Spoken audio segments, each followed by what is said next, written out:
donc clair. Et il y avait un trio de stars. Les gens disaient, on veut une équipe, pas des trios de stars. Alors quand ils sont arrivés, tout le monde était content. Là, il n'y a plus assez ou pas assez de joueurs A1, comme le veut Luis Campos. On est passé de tout ou rien. Est-ce que vous validez la thèse d'Arnaud? C'est pour le moment un échec, Campos. Je trouve que le constat est beaucoup trop dur. On peut lui mettre certaines choses sur le dos. Je rappelle juste qu'il arrive au club.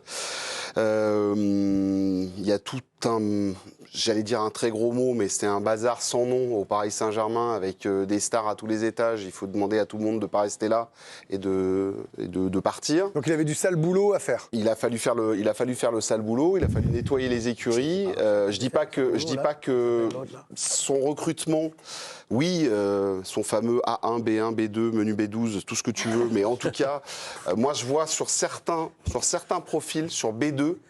Ça passe. Sur B2. Non, mais c'est très bizarre. Sur B2. Donc des bons joueurs. Non, mais B2. Des bons joueurs, mais pas des stars. Sur des bons joueurs.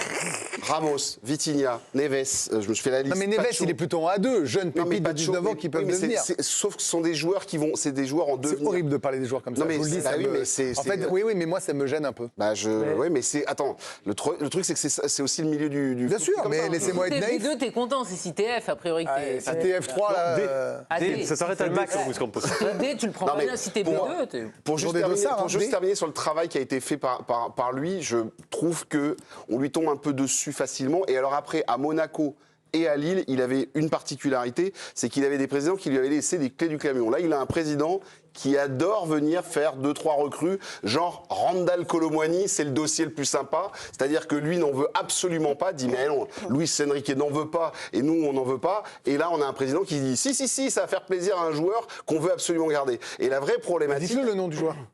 C'est Randal Colomwani, c'est Mbappé. C'est Mbappé qui veut absolument ce joueur-là. Et bilan des opérations, le président va lui chercher, et par contre tout le staff, même sportif, lui dit non. Donc en fait... Il y a une vraie problématique pour un profil comme lui de travailler avec le Paris Saint-Germain. Oui, c'est peut-être une erreur de casting sur le club par rapport à qui il est et comment il travaille. Mais alors, est-ce que c'est le début, voilà, c'est-à-dire que, entre guillemets, le ménage a été fait, ce qu'on lui avait demandé de faire, Swan. Maintenant, il y a la mise en place avec des jeunes joueurs, mais la réalité, c'est qu'il y a peut-être un entre-deux à trouver quand même. Et que ce PSG-là, on le voit bien en Ligue des Champions, dès que c'est trop costaud, ils n'y sont pas. Ils n'y sont pas. Oui, déjà, moi, j'aimerais revenir un petit peu sur les termes de bataille navale ou de resto japonais, apparemment pour toi, Bruno.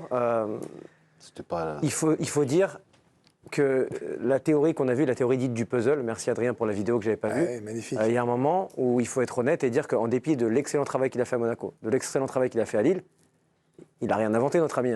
Le savoir qu'il faut 4 top joueurs dans un top club, qu'il faut des jeunes espoirs et tout ça, et des joueurs de devoir pour faire une équipe de foot... Les fameux joueurs de club, on le dit depuis toujours. Non, mais ce que je veux dire, c'est qu'il les a peut-être bien hiérarchisés avec des lettres. On aurait pu mettre des chiffres, on aurait pu mettre ce que vous voulez. Il a, pour moi, là-dessus, rien inventé de spécial.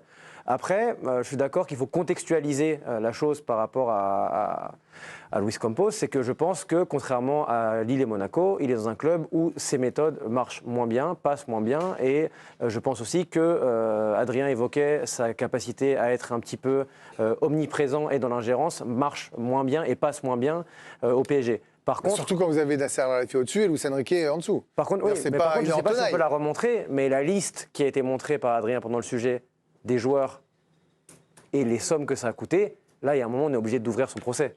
C'est-à-dire que pour moi, j'accepte la théorie de Bruno selon laquelle il n'est pas du tout le seul responsable, mais par contre, quand on est capable de sortir une liste de 10, 15 noms pour plus de 400 millions d'euros, si je ne m'abuse, où ça ne marche pas. Voilà la liste. Beaucoup en régie. Voilà la liste. C'est pas tous les joueurs. Mais je voudrais juste préciser sur ces jeunes-là, que ce soit Ugarte, par exemple, ou Ekitike, ils ont été revendus au même prix, voire un peu plus. Donc, vous voyez ce que je veux dire ?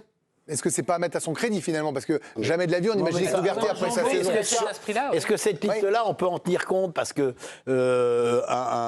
tous autant qu'ils sont, automatiquement parce que c'était le PSG, leur valeur marchande était nettement supérieure à peut-être de 10 ou 15 ou 20 millions plus supérieure, tu vois. Ouais, c'est pour ça qu'on parle du casting et de pourquoi ça marche à Monaco et pourquoi. Quand t'es Monaco, Lille encore plus pour moi, tu peux être capable de pas te faire ouvrir sur le marché des transferts par rapport à quand t'es Paris. Mais t'es PSG, mais oui, mais ça c'est autre chose. C'est normal. Mais du coup, la question est, est-ce que c'est Luis Campos et la bonne personne? Mais regarde, Et que ce soit Luis Campos ou n'importe lequel autre, automatiquement, dès que les joueurs sont suivis par le PSG ou où il y a un désir d'acheter quelqu'un, on sait automatiquement que le prix va monter. Parce que le PSG, depuis que les Qataris sont là... Donc la question, c'est sa technique, sa méthode, Non, mais peut-être elle qu'on a marche pensé... peut-être pas dans un club de cette envergure. Oui, mais peut-être qu'on a pensé qu'avec Campos, ça serait moins cher. Alors, peut-être qu'on a pensé aussi qu'Arine Gallic, c'était la personne idoine pour Kylian Mbappé. Peut-être qu'on a trop dit Campos y vient pour garder Mbappé et que pas pour faire son fameux boulot. Mais même si l'origine est mauvaise parce que c'est encore donner du pouvoir à un joueur, tant qu'il ne te ramène pas un tocard, tu es plutôt contente. Et quand Kylian Mbappé lie son destin à celui de Luis Campos, moi je trouve que c'est plutôt une bonne idée à la base, parce que Luis Campos a évidemment un CV qui parle pour lui. Mais après, moi, dans tous ces joueurs, alors peut-être effectivement, on verra ce que ça donne avec Joao Neves, mais moi ce que je veux, c'est un Bernardo Silva et un Fabinho Menino PSG. C'est ça en fait qu'on attend. Parce qu'en fait, par exemple... Vitinha, c'est pas mal. Oui, ou Vitinha, mais peut-être plus Joao Neves. Mais un des deux, j'espère que voilà, ils auront une trajectoire comme ça, parce que sinon, effectivement, Ugarte, c'est toujours la même histoire. Au mois d'août, t'es génial, septembre, t'es génial, puis les matchs des champions arrivent. Mais regarde, sur Ugarte, en fait, il y a un truc qu'il faut se dire. Juste se rappeler, Campos, c'est d'abord, il arrive avec Galtier. Je pense que le choix de Galtier n'était pas le bon. Il prépare son... C'était le sien, par contre. Oui, c'est vrai. Il prépare son recrutement. Galtier est viré, on ne parle pas de Luis Enrique. Hein. Je rappelle que le premier choix, c'est Nagelsmann. Donc on travaille sur des dossiers, on travaille sur un recrutement de joueurs. Un Ugarte, c'est typique. 3 mois avec Luis Enrique, et Luis Enrique, l'autre, il a 2 boîtes à chaussures à la place des pieds pour faire une passe.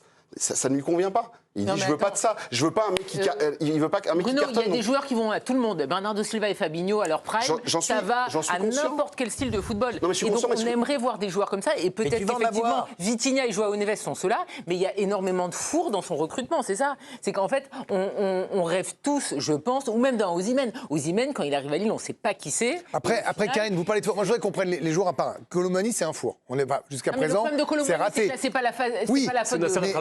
C'est la faute que. Mais Ramos, par exemple, on peut lui laisser un peu de temps. Le PSG a un mauvais président depuis des années. Je sais, Ramos, on peut lui laisser un peu de temps, vous êtes d'accord? Faisons les joueurs, après tous ceux sur le terrain.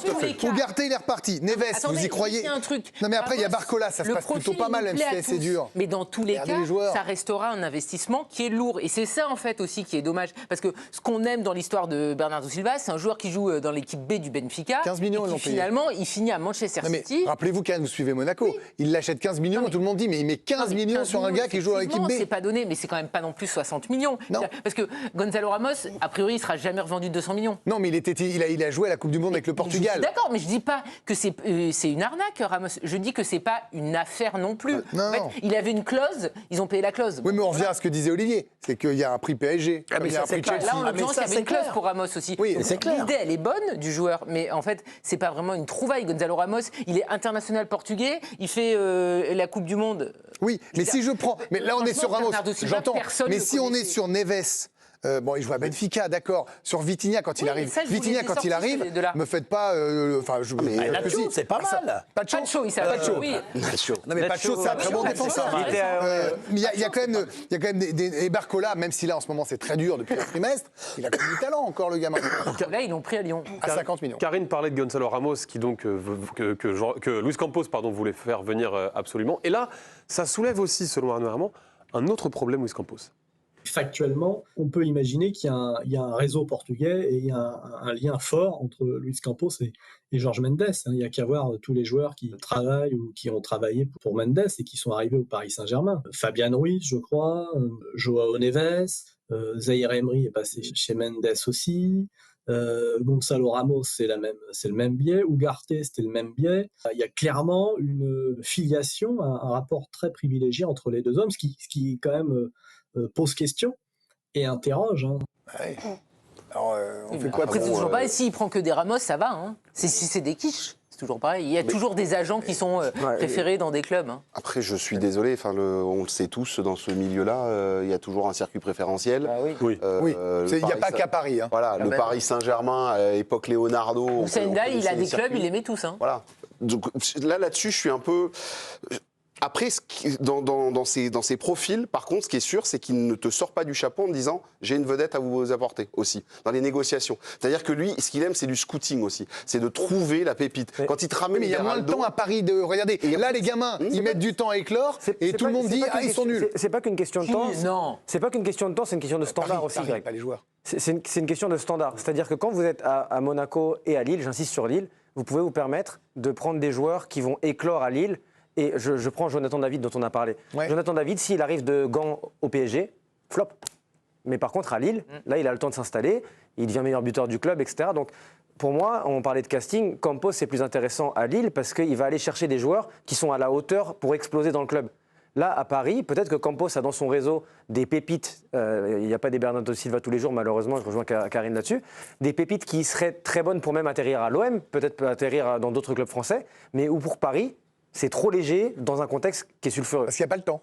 Bah, Oui, mais parce- Jonathan David, pendant 3 mois, il ne marque pas. C'est à Lille, ça ne fait pas de drame. Au PSG, il se fait huer, il est sur le banc et c'est un four. Voilà, C'est pas que hué, il se fait aussi, Non, il se mais fait aussi aligner. c'est l'histoire du foot. Par la À presse. Marseille, pendant 3 mois, tu ne marques pas, tu te fais brûler. Bon, bah, à Lille, Jonathan David, il a eu des gros creux. Et ça n'a pas Et alors- empêché qu'il est le meilleur buteur de ces 4-5 Bien dernières sûr. années à Lille. Et alors, on va conclure avec ça. Campos au PSG, c'est un stop ou c'est un encore? Ça va dépendre de quoi? Des résultats en fin de saison ou c'est je continue avec Luis Enrique vu qu'il va prolonger?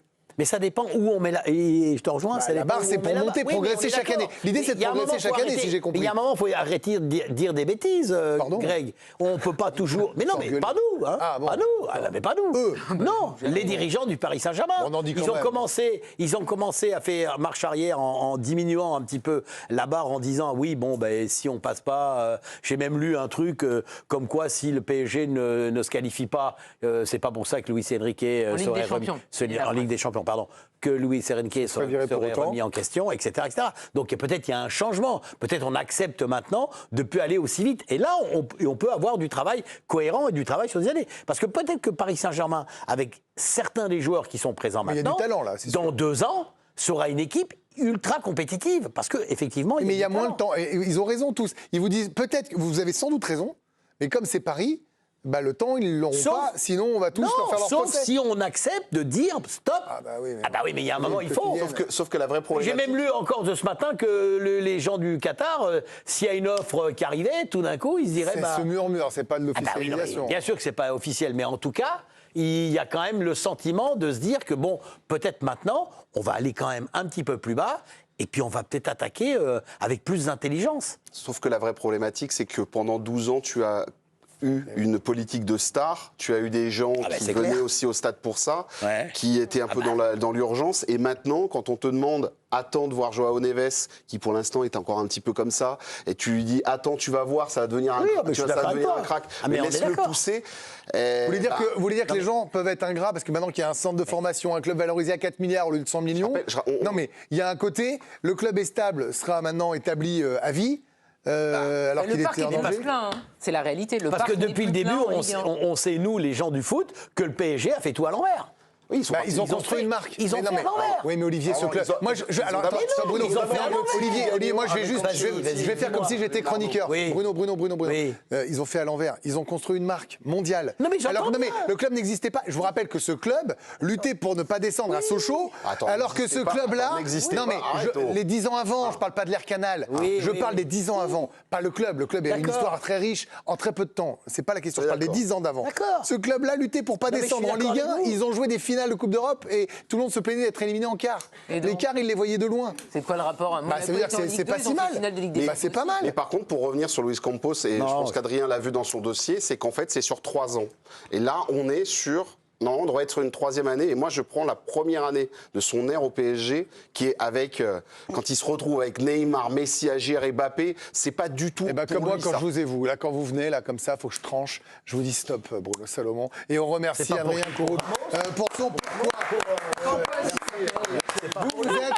Vous êtes un chroniqueur A1. Ah, yes. Vous étiez à 2 et là, après la prestation de ce soir, vous passez à 1. Olivier Rouillet, on est en W4.